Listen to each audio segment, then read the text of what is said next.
when we talk about Ewa Pile in Yoruba, what are we talking about when we say Ewa Pile? We talk about internal and external harmony and balance. If we were using Omanela in the Igbo town, we talk about internal and external harmony and balance. That's what you're trying to restore.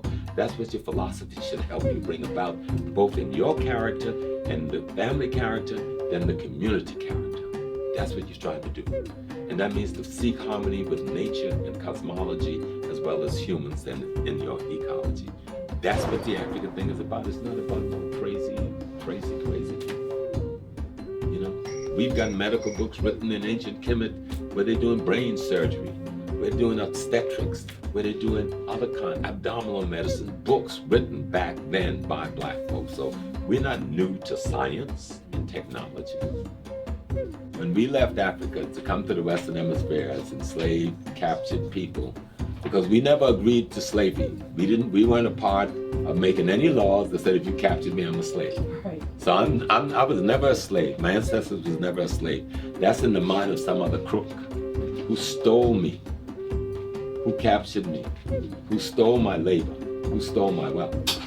I did not make any law that tell him if he captured me, I'm a slave. So why are we going to let him set the narrative that defined who we were? Because that's not who we were. We were Africans who had been falsely set upon.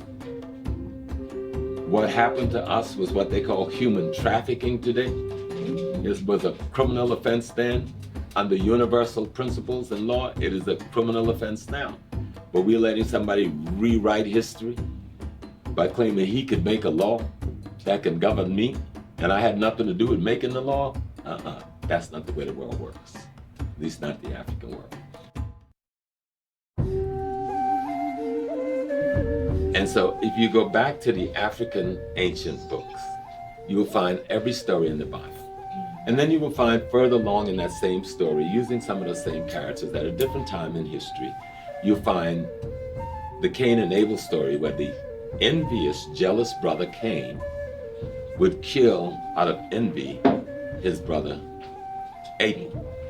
So you will find that same story in the ancient African literature thousands of years earlier, where the brother Set would kill his brother Osiris out of envy and jealousy. And there was never anybody named Set or anybody named Osiris, just like there was never anybody named Cain or never anybody named Abel.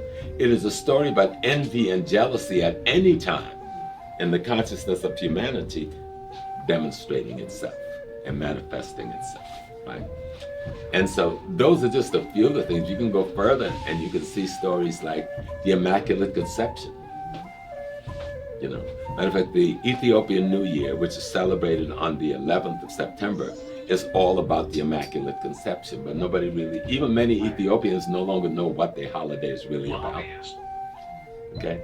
And the holiday is about the day when this woman resurrects her husband, which is the Lazarus story or the Jesus Easter story, and is animated by the real thing, the energy, the divinity.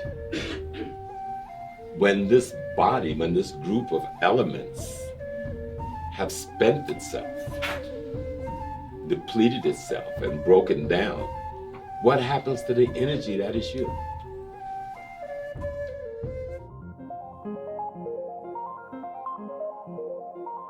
My grandmother was dying, and I went home. And my grandmother raised all of us, even though my mother and father was in the house. My mother and father were more like brothers and sisters. My grandmother and grandfather, they were the bosses. And then I had my great-grandmother there, and she was even more of a boss. And so when Mama was dying, and Mama was a traditionalist, we call her a root woman down in South Carolina.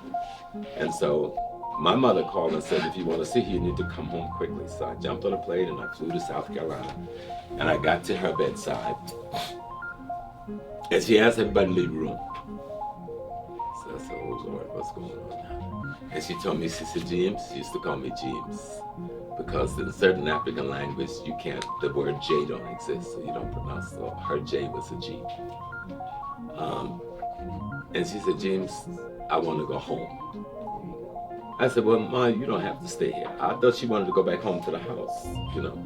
I said, I'll tell him now to take you home. You could die there. She said, oh no, I don't want to go back there. She said, I want to go home. And then I got a little scared about it, but then I come out. She said, come take me up out of here. She told me to come and take that spirit out of my body. And let her go. I was so scared, I did not know. I just was short of wetting my pants when I went. I remember put my two arms under her arms, pull her chest up, and I slid her back up on the pillow.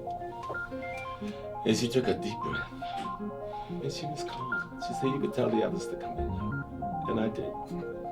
And the next day I flew back to New York. And I called that morning my sister, oh, after you left last night, Mama was sitting up there eating grits and catfish, and she was just having a good time talking about Pete and all of them. And while she's talking to me, Mama passed.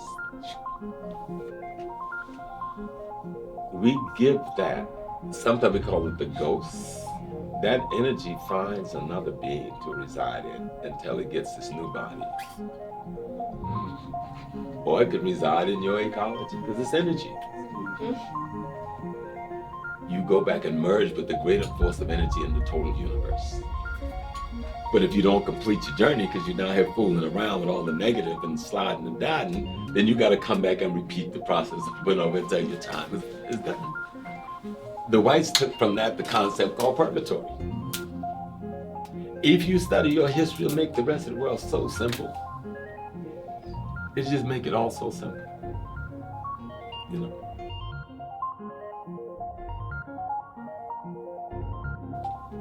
You ever been in love? Girls, in the African sense, love is not loving your body or loving your looks or loving your personality. Africans love the God in them, which they have spent their whole life cultivating, meaning those Africans who are in our senses, because we're out of our senses both at home and here, thanks to colonialism and slavery, but we're coming back. It is the God in me that seeks the God in you because I know the God in me and thus I can recognize the God in you. That's what love is about. They make us think love is about the shape of your hips, the contours of your face, the color of your clothing, the type of hairstyle, the smoothness of a personality presentation. Most people who present their personality is putting the best foot forward. And it's almost always false, you know. And all of us have been there. I thought I was in love so many times. So Lord have mercy. I know my passion and my love can give you the capacity to mate at that level and create. Every human being you know was created by human beings. So let's stop going to somebody's fake out. You want to look and treat God like God is God, look in the mirror. There's nothing you know about God that didn't come from the mind of a man and a woman. Nothing. It's scary because it's so much more comfortable to give it away to some external esoteric essence that don't have to take responsibility for anything. Somebody defeated us militarily and then decide to tell us who we are and who we are not. And to the degree we don't know who we were, we buy into the who we are not. And everybody takes a piece of our story and make it their story. Fragments from the periphery of the African spiritual and cultural system became Christianity. And when the Protestant broke away in the 1500s, the Ethiopian church was already 1,000+ years old. Had nothing to do with Protestant Europeanism. When the Catholic Church was founded in the 10th century, the Ethiopian church was already 500 years old. Has nothing to do with that. Though some people try to make it appear that we borrowed it from them in that form, no. If you look at how we look at the arrangements and our referencing the divine and our relationship to divinity and the elemental understanding of how to build human character so that it imitates divinity, you get a good sense of what African culture is really about. A lot of us practice the Yoruba culture, some of us the Igbo culture and others, but none of them have any think over the other. Each of them are groups of African under certain circumstances at a certain time in history trying to work this thing out. You know, the Yoruba have done an extraordinary job, the Igbo did an extraordinary job before they were attacked, defeated by the British. If you look at the Igbo, for instance, who didn't have the kind of the royal kingship that the Yoruba had, the Igbos their power resided in the sacred groves. When the whites figured that out, they just burnt the whole damn forest down in order to destroy the sacred groves of the Igbo people. And so that dismantled and disorganized the people because they had violated the sanctity of what these people believed and thought they knew. With the Yoruba, they tried to capture the king and capture the palace and stuff like that. But these people were not doing it for any religious reason. They were doing it for people believed and thought they knew. With the Yoruba, they tried to capture the king and capture the palace and stuff like that. But these people were not doing it for any religious reason. They were doing it for basic human greed, envy, and jealousy. When they came into Africa, if you read some of the documents they sent back to Europe, telling them what they had found, cities that was laid out in grids. They drew pictures of some of these cities. If I showed you slides, it'd blow your mind. They talked about the walls that people had built, the beautiful palaces. And then 2 centuries later, they're betraying us, the barbarians hanging from trees. You know? And it gets crazy. And then because we don't know our history, we get to thinking that's the way the deal was. What the African says is that all things are expressions of aspects of the divine essence having your peculiar experience. So when we talk about voodoo, there was no religion called voodoo when we left Africa. That's a new thing. Let's get that straight. And so when we think of this voodoo, you got to be careful to learn how to rephrase and recast the system of worship that we engage in. And say, let's just take Haiti. Involves elements, loas. Those elements is a reference to the forces of nature and cosmology as interpreted and understood by our ancestors through experiences. So when we see the drawings that they call veves, that is some ancestor, some of our great minds' interpretation of a cosmic energy formation that responds to a certain vibration, be it language, music, or some other rhythm form. And so we paint what we perceive to be the representative instrument of that elemental energy vibration. You understand?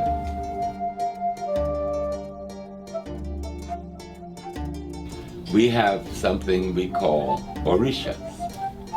And they actually, people think that orishas are persons. But orishas are not persons. We use anthropomorphism to symbolize concepts, ideas, and principles. Orishas are concepts, ideas, and principles that represents forces and powers in both nature, in the human, and in the cosmology. To the degree to our ancestors understand how to define them and isolate them and to understand their function and how to have a relationship to them, that is the degree to which we create a theology around and about them. That's African sacred science. But most people would not even deal with our sacred science as sacred science. And we don't study enough to defend the integrity of our institutions. There's nothing that even borders on our ancestors' sacred science and an understanding of how this world works. No institution, none of them. They're all primitive compared to the depth at which we understood. Everything that is written, carved on the Shabaka stone is what we teach in our science classes today. What is important is how encompassing this story is on the Shabaka stone. And as we move through this process, we look at the second philosophy, which is the essences of pre-existing order and arrangement, where the Shabaka stone and our ancestors spoke about the early formers of all of the molecules and all of the atoms coming into existence. The Nun, Nunet, the Ha, the Hahet, the Kak, Kaket, and the Amun and Amunet. In other words, they talked about the Nun being matter, the Nunet being space, the Ha being infinity, and the Hahet is finity. The Kak is the darkness, Kaket is the light. The Amen is the hidden, and the Amenet is the revealed. The male and the female entities. What's important is that our ancestors understood you cannot have a male without a female. So there was never a conception of a male-only God. And as we travel throughout Africa and look at the many, many thousands of nations that reside in Africa, the common theme is that all things come into being by the coming together of the male and the female. And it brings forward life. And the third philosophy dealt with the essences of order and arrangement.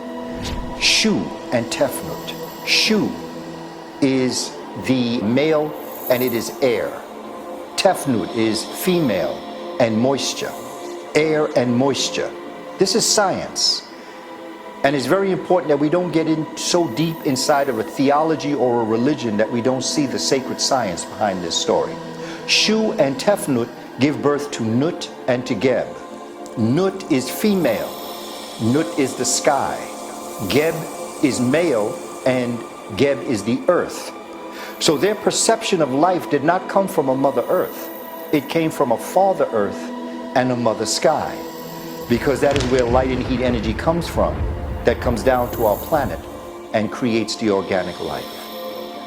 And then Nut and Geb give birth to Asar, Aset, Nebetet, Seton. Asar is the original father. Aset is determination and the original mother. Nebetet is the oracle reader, the one that can see things that others cannot see. And Seton are the forces that destroy. Seton, where we get the word Satan from, is not a bad thing. It's just what exists as a destroyer. And we know in life that sometimes in order to construct, you must destruct. So there is a time for the destroyer, but the destroyer must come at a time when he is needed. Now Asar and Aset give birth to Herud, who is the resurrection and the light. So the Shabaka stone takes us through a dynamic process of coming into being that is called Kepra, represented by the dung beetle. And the dung beetle represents this process of coming. And this story then leads to an understanding of the science of what we're talking about.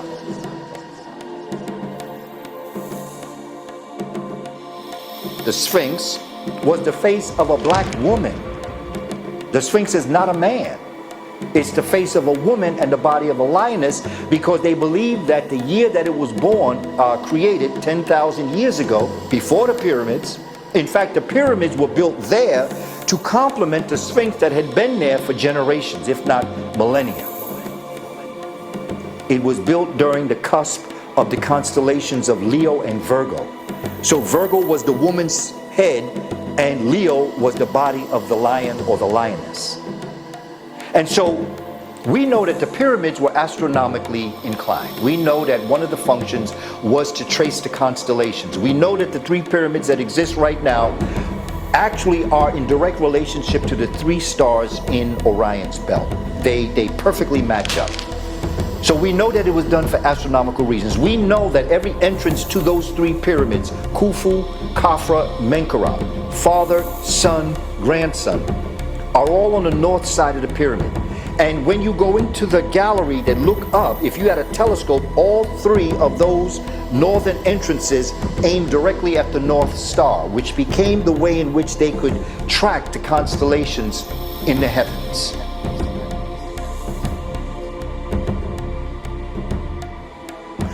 Now, Count Volta is going to study science, which tells us that we have a great amount of information that says that the Kemites had the ability to create electricity, and that in fact the Ankh that you see in the hands of many of the pictographs of many of the Netchers actually was a lamp. Now, what is the evidence of this? It's written, African Origins of Electromagnetism. Nur Anka Men goes through a wonderful exploration of the science of our ancestors. We understand this and we know this. So with this information, when you look at what Volta is going to come back, and what does he get credit for? He gets credit for creating the battery.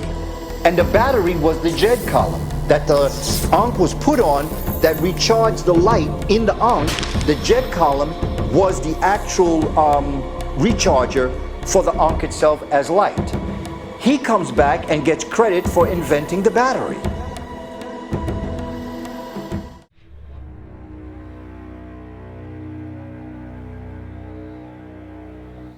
When we look at myth and ritual, ritual also being ceremony, what we're actually looking at is a story. It is paying homage to all things that came before you. It is like saying that when you perform in life and you don't call upon the ancestors, it's like you're acting alone. So you call upon these forces to be with you and to guide you. And most of these forces actually represent aspects of nature. In Kemet, they would be called Neteru. The community, as generations go on, create a ceremony, a ritual, either reenacting what that hero or shero did, or it will be reenacting exactly what may have spurred the event on. And so myth allows us to reenact the event through the story, so that when you're looking at the cosmology story, what our ancestors are looking at is that they're looking at the earth. And what they notice is that there are creations that come in the form of a seed, and that the seed placed in the earth, the womb of Gaia, the womb of the living earth, now is going to bring forward plants. Plants are going to go through a growth process. As they go through a growth process, they're going to age. As they age, they are then going to die. When they die, they are going to decay. But after they decay, they're going to resurrect themselves in spring to another life form. So the very first forms of resurrection came from agricultural science, when humans were able to scientifically model life as it related to the world around them. Then these humans, as they started to think, began to look at themselves. And they began to say, but in our science, we also come from a seed. And in this seed, we are then born. And then as we are born, we grow. As we grow, we age. As we age, we die. When we die, our body decays, and then we resurrect ourselves. And that gave birth to the Asarian drama. We are now existing in the cusp. We are moving out of Pisces into the age of Aquarius. Just as it was 2,100 odd years ago, we were moving on the cusp out of Aries, the ram, the family of sheep. The ram is the male sheep. The ewe, E-W-E, is the female sheep. But what's the baby sheep called? It's called a lamb. So the Lamb of God, who will take away the sins of the world, is going to be ushered out of Aries into Pisces, who is going to be the what? The fisher of humans. And he, the Piscean, the fish, is going to lead to the age of Aquarius. When you search for truth, righteousness, and justice, when you look at the laws of the cosmic universe, you come to understand that everything is in balance. Everything comes into existence as it relates to the coming together of two concepts that some people would call in opposition, some people would call complementary. We all understand that each and every one of us is half man and half woman. And out of this, our ancestors paid homage to this. You have Aset, who is known to be the mother of the human family, the wife of the male creator, Asar. Other entities like Ma'at, it was she, the righteous path, that brought things into existence with order and arrangement. And it was her husband, Tehuti, the ibis bird, that would be the wisdom and knowledge. So the way in which our ancestors put it through scientific means and through spiritual means is that in order to be on the right path, you have to have the wisdom to be on the path. But in order to have wisdom, you must be on the path. So in a sense, these are complements to each other. They are husband and wife. And when men do what they're supposed to do, women can do what they're supposed to do. But there are responsibilities as men and women that we have. And women have awesome responsibility. And it is not until the righteousness and the balance and the harmony comes back in the cosmos and on the earth, the relationships between men and women become balanced again. Not to put her on a pedestal, not to put her in front of us or behind us, under us. She belongs beside us. Her role is very important as it relates to bringing the world back to where it should be. And when you go back to African traditional societies, you can see that balance. You can see the respect and the honor that women are given. You also recognize the difference between men and women. There is a difference. But that difference does not mean better or worse, superior or inferior. There is just a difference because in order for life to continue, there has to be a difference between the genders, because when we are in unity, we are actually the original creator God of all. And out of that, we create other little gods who are our children.